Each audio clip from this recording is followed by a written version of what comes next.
Сәлем достар, сіздермен бірге Зеп, және бүгін мен сіздерге телефонға арналған ең үздік 10 ойын туралы айтып беремін. Егер сіз звоноктар мен сообщениялардан жалықсаңыз, онда телефоныңызды нағыз ойын орталығына айналдырайық. Батареяңызды қуаттап алыңыз, себебі бүгінгі ойындар соншалықты қызықты болады. Сіз тоқтай алмайсыз.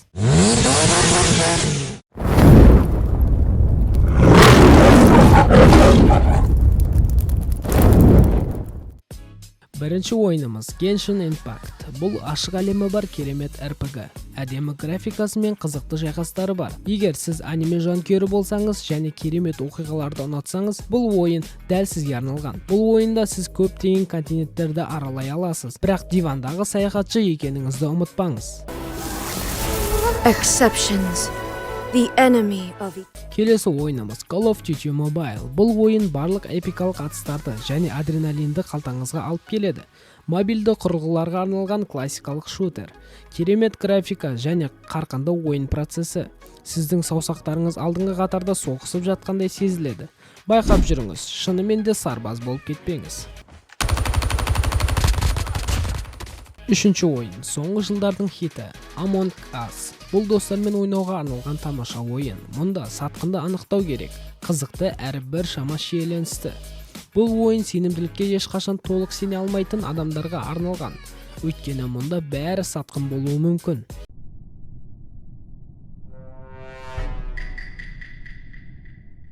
Келесі ойын PUBG Mobile. Бұл Battle Royale жанрының классикасы. Сіз үлкен картада ондаған ойыншымен шайқасасыз және тек біреуі жеңімпаз болады. Егер сізге әрқашан уақыт жетпейтін сияқты көрінсе, бұл ойында әр қадам соңғысы болуы мүмкін. Сондықтан тез әрекет ету керек.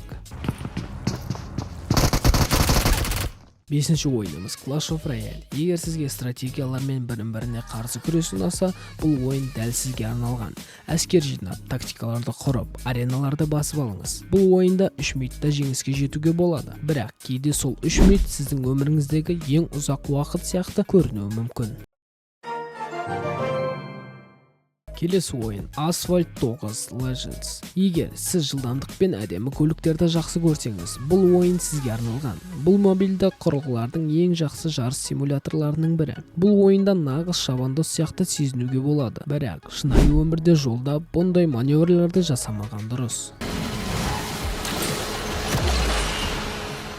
Жетінші ойын Minecraft. Бұл классика, оны бәрі біледі. Мұнда сіз қалағаныңызды сала аласыз, ерітей аласыз және тірі қаласыз. Шектеулер жоқ, тек сіздің қиялыңызға байланысты. Егер үйіңіз сізге қызықсыз көрінсе, Minecraftта өзіңіздің қамалыңызды салып көріңіз. Дегенмен, шынайы өмірде құрылыс материалдары қымбатырақ болады. 8-ші ойын Brawl Stars. Бұл тез қарқынмен өтетін экшен. Мұнда сіз басқа ойыншылармен шайқасасыз. Әр кейіпкердің өзіне тән қабілеттері бар және әрбір шайқас нағыз сынаққа айналады. Мұнда тыныш минуттар жоқ. Егер сізде 5 минут бос уақыт болса, олар қалай тез өтіп кеткенін байқамай қалуыңыз мүмкін.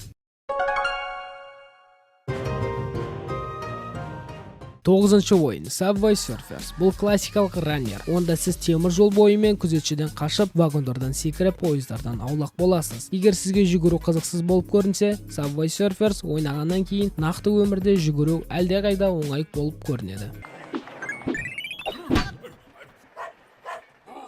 Ең соңғы ойын Plague Inc. Бұл ерекше стратегия. Мұнда сіз вирусты жасап, оны бүкіл әлемге таратуға тырысасыз. Бұл ойын сізді әр қадамыңызды мұқият ойластыруға мәжбүрлейді. Өйткені сіздің індетіңіз адамзатты жеңуі керек. Бұл ойынды ойнағаннан кейін сіз биология кітабынан гөрі вирустар туралы көп білетін боласыз.